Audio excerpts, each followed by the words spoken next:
at the Los Angeles Unified School District bus yard, and we're here to highlight school bus safety awareness. From San Pedro to Silmar, from East LA to West LA. So we covered a little over 700 miles.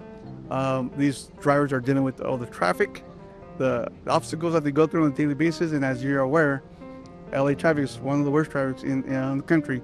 So due to that, I think it's amazing what our drivers do. We have one of the best records in the nation.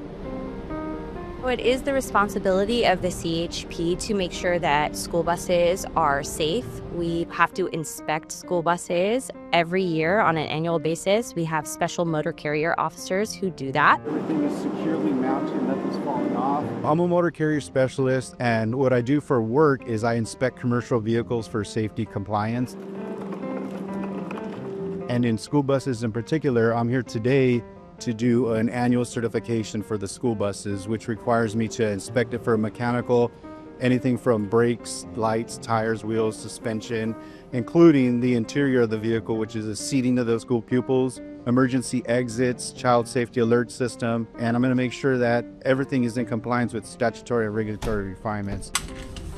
So in the morning, while all the drivers are doing their vehicle inspections, I walk through the yards, make sure, one, that they're doing a vehicle inspection, which is required by law, and two, if they have any questions to ask.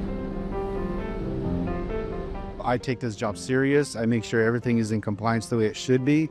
I make sure that the drivers that are driving these vehicles are qualified to drive these vehicles, and they're not being over hours, and they're not operating these vehicles while they're impaired in any way. So that's part of my job, is to make sure that everybody in this vehicle and around the vehicle is safe. Being in a school bus is the safest way to get to school. However, the most dangerous moments are when you pick up and drop off the kids. And so we want people who are driving near school buses to remember that if they see that school bus sign fling out and those lights start flashing, they need to stop. And that's not just one direction, that's both directions on the street.